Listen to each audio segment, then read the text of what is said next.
The hustle and bustle of the airport terminal was at its peak as travelers hurried to catch their flights. Among the crowd was Tamara, a composed and professional flight attendant who walked confidently toward her gate. She wore the crisp uniform of Skiair, one of the country's most reputable airlines, a name tag pinned neatly to her blouse. Her demeanor was warm, yet her eyes carried a spark of wisdom and authority that only a few noticed. As passengers began boarding, the atmosphere inside the plane quickly shifted from excited anticipation to quiet murmurs. A few of the first-class passengers exchanged glances as Tamara moved gracefully down the aisle, checking on passengers and ensuring everyone was settled. "She doesn't look like she belongs here," one woman whispered to her husband, her voice barely concealing the disdain in her tone. The man smirked, replying, "Probably a diversity hire. They'll take anyone these days." Tamara overheard but didn't flinch. Years of professionalism and experience had taught her to maintain composure in the face of such comments. She continued her duties, greeting passengers and offering assistance, her smile unwavering. A group of well-dressed businessmen seated in the premium cabin also took notice of her. "Look at her," one said, shaking his head. "I hope she knows what she's doing. First class isn't exactly the place for amateurs." The others laughed, nodding in agreement. As the plane taxied for takeoff, Tamara's focus remained on ensuring the passengers' safety and comfort. She moved with efficiency and care, her voice calm and reassuring during the safety demonstration. Yet the whispered remarks persisted, growing louder with each service interaction. "Excuse me, miss," one of the businessmen called out loudly during beverage service. "Is this your first day? You seem out of place." Tamara met his gaze with a polite smile. "Not at all, sir. I've been with the airline for several years. Is there something I can assist you with?" He leaned back in his seat, chuckling. "Just making sure you know what you're doing. It's not every day we see someone like you running things." The tension in the cabin was palpable, and Tamara could feel the eyes of other passengers on her. She remained unshaken, handling the man's condescending tone with grace. As the flight progressed, the mocking continued. It seemed like everyone had something to say about her appearance, her role, her very presence. However, there were subtle signs that Tamara was more than she appeared. The way the other crew members deferred to her, her knowledge of every intricate detail of the aircraft, and the quiet confidence she exuded hinted at a story much larger than the passengers could imagine. Toward the end of the flight, turbulence struck, causing the plane to jolt unexpectedly. Panic rippled through the cabin, and even the most vocal critics of Tamara fell silent. She took control, her voice firm and steady as she reassured the passengers and directed the crew. Her leadership was undeniable, and for the first time, the passengers saw her in a different light. As the plane stabilized and calm returned, one of the businessmen couldn't help but ask, "How do you stay so calm under pressure? You handled that like a pro." Tamara's lips curled into a small smile. "When you've been in the industry as long as I have, you learn to handle just about anything." What she didn't reveal, what no one on the plane knew, was that Tamara wasn't just a flight attendant. She was the CEO of Skiair, the very airline they were flying with. This flight wasn't just another routine day for her. It was part of an initiative she had personally launched to experience her company from the perspective of her employees and customers. As the plane began its descent, Tamara's calm exterior masked the storm of thoughts running through her mind. How much longer could she observe these behaviors without revealing the truth? Would these passengers ever learn the value of respect, regardless of rank or appearance? The answers lay in the moments to come, and as the wheels touched down on the runway, Tamara knew her next steps would change everything. As the plane taxied to the gate, Tamara remained composed, even as she felt the weight of the journey settling into her.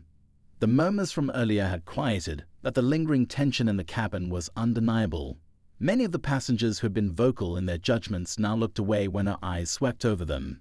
Some shifted in their seats, clearly uncomfortable, while others maintained an air of superiority, as though they were determined to hold onto their earlier opinions. Tamara stood near the exit door, her polite smile intact, as passengers began filing out. A few offered a half-hearted thank you as they passed, their tones lacking sincerity. The businessman who had mocked her earlier lingered at his seat, looking thoughtful for a moment before standing.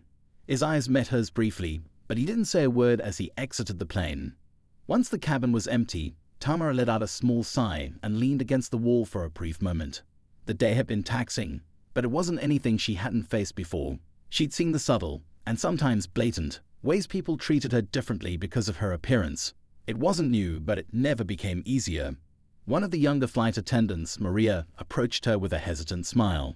"Tamara, you were amazing up there. During the turbulence, I mean. The way you stayed calm, I don't think I've ever seen anyone handle it like that."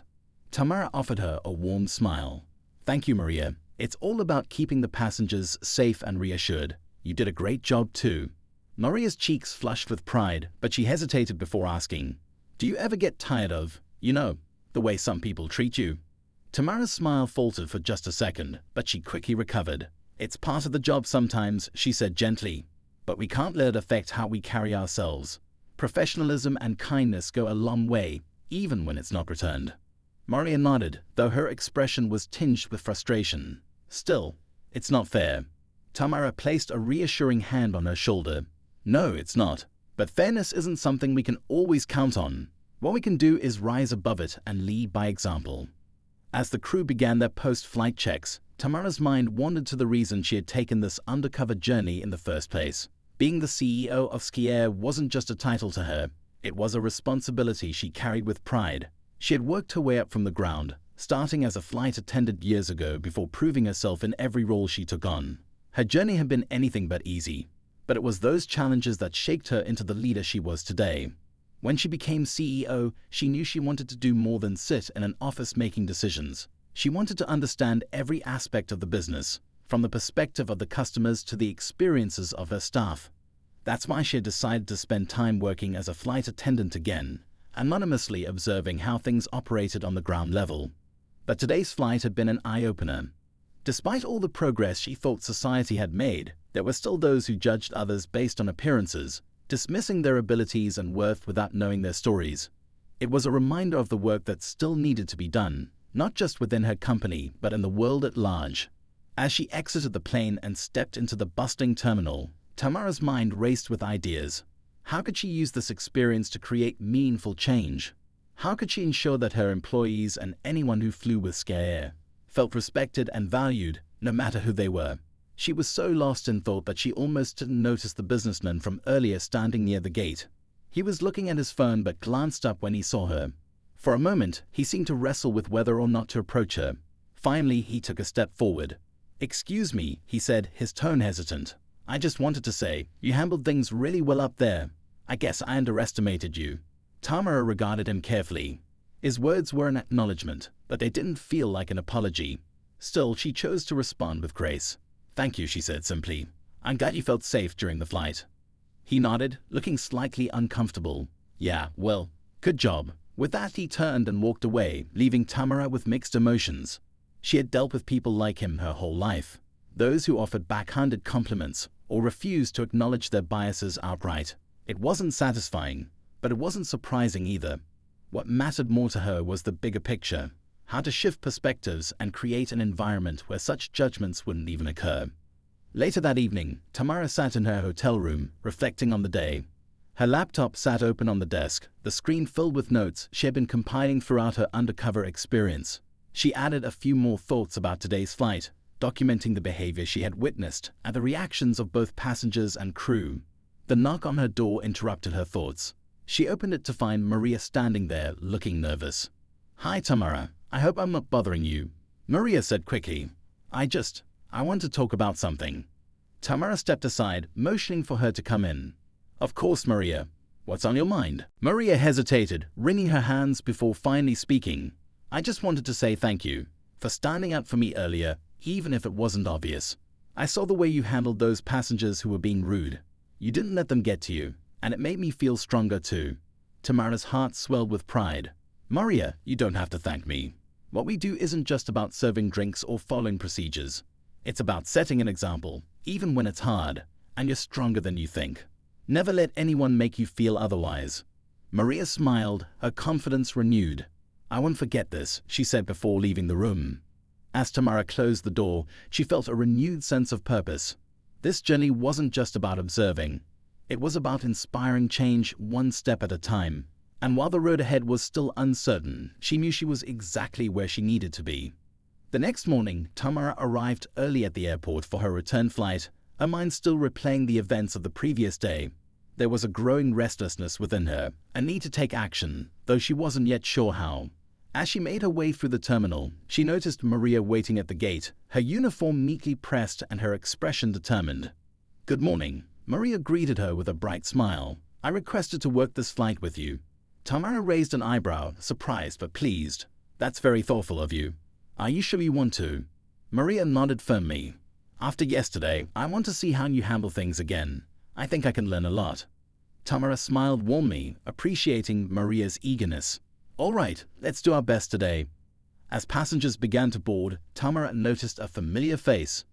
The businessman from the previous flight, the one who had offered his half-hearted praise, stepped onto the plane.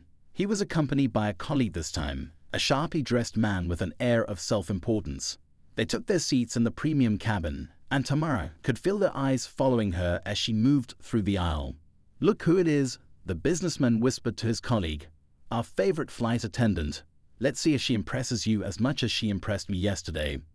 The colleague chuckled, leaning back in his seat. "I'll be the judge of that." Tamara overheard their exchange but didn't let it rattle her. She focused on her duties, greeting each passenger with the same warm professionalism she always did. Maria, however, seemed more rattled. She cast Tamara a concerned glance as they prepared for takeoff. "Are you okay?"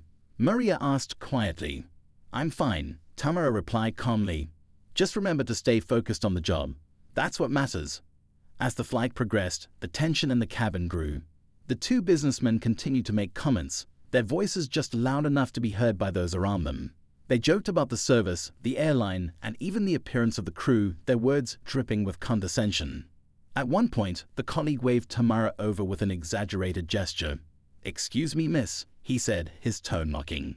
"I was wondering, are you qualified to be working in first class? Or did you just wander up here by mistake?" Several passengers turned to watch, their expressions a mix of curiosity and discomfort. Maria stiffened beside Tamara, but Tamara's composure didn't waver. "I'm fully qualified, sir," she replied with a polite smile. "Is there something specific you need assistance with?" The man smirked, clearly enjoying the attention. No, just checking. Wouldn't want any mistakes up here." Tamara nodded once. "If you need anything, don't hesitate to ask." She turned and walked away, her posture as poised as ever. Maria couldn't hold back any longer. "How do you stay so calm?" she asked in a whisper once they were out of earshot. Tamara looked at her with a steady gaze. "Because losing my composure gives them exactly what they want. It's not about me. It's about maintaining the integrity of what we do." But even as she spoke the words, Tamara felt a growing frustration. It wasn't just about her or Maria. It was about the culture that allowed people like those businessmen to behave as they did, unchecked and unchallenged. Later, during the meal service, Tamara noticed a passenger in economy class waving to get her attention. It was a middle-aged woman with kind eyes and a warm smile. "Excuse me," the woman said as Tamara approached. "I just wanted to say thank you. I saw how those men were treating you, and I think you're handling it with incredible grace." Tamara felt a surge of gratitude. "Thank you," she said sincerely. "That means a lot." The woman leaned in slightly, her voice low. "People like that think they're better than everyone else, but it's people like you who really make a difference. Don't let them get to you." Tamara nodded, her resolve strengthened. It was moments like this that reminded her why she had taken on this challenge. To make a difference, not just in her company, but in the lives of those who interacted with it. As the flight neared its destination, an announcement crackled over the intercom. "This is your captain speaking. We're experiencing some unexpected weather changes, so we may encounter turbulence during our descent. Please remain seated with your seatbelts fastened." The cabin grew tense as the plane began to shudder. Passengers gripped their armrests, and nervous whispers filled the air. Tamara and Maria moved quickly through the cabin, checking seatbelts and reassuring passengers. One of the businessmen, the colleague, called out loudly, "Hey, what's going on? Are we safe?" Tamara approached him, her tone calm and authoritative. "The captain has everything under control, sir. Please remain seated and keep your seatbelt fastened." But the man wasn't satisfied. "This is ridiculous. I demand to speak to someone in charge." Tamara met his gaze evenly. "You're already speaking to someone in charge, sir. Please trust us to do our jobs." The turbulence worsened for a moment, and the cabin erupted in gasps. Tamara held onto the overhead compartment for balance, her voice steady as she repeated the safety instructions. The businessman, who had been so arrogant and dismissive earlier, now looked genuinely afraid. When the plane finally stabilized, a collective sigh of relief swept through the cabin. The businessman who had demanded to speak to someone in charge slumped back in his seat, his bravado gone. He glanced at Tamara as she passed, his expression unreadable. As the plane landed smoothly and taxied to the gate, Tamara felt a sense of quiet triumph. She had done her job, and she had done it well, despite the challenges. But as she prepared to disembark, she knew the journey wasn't over. The real work was just beginning.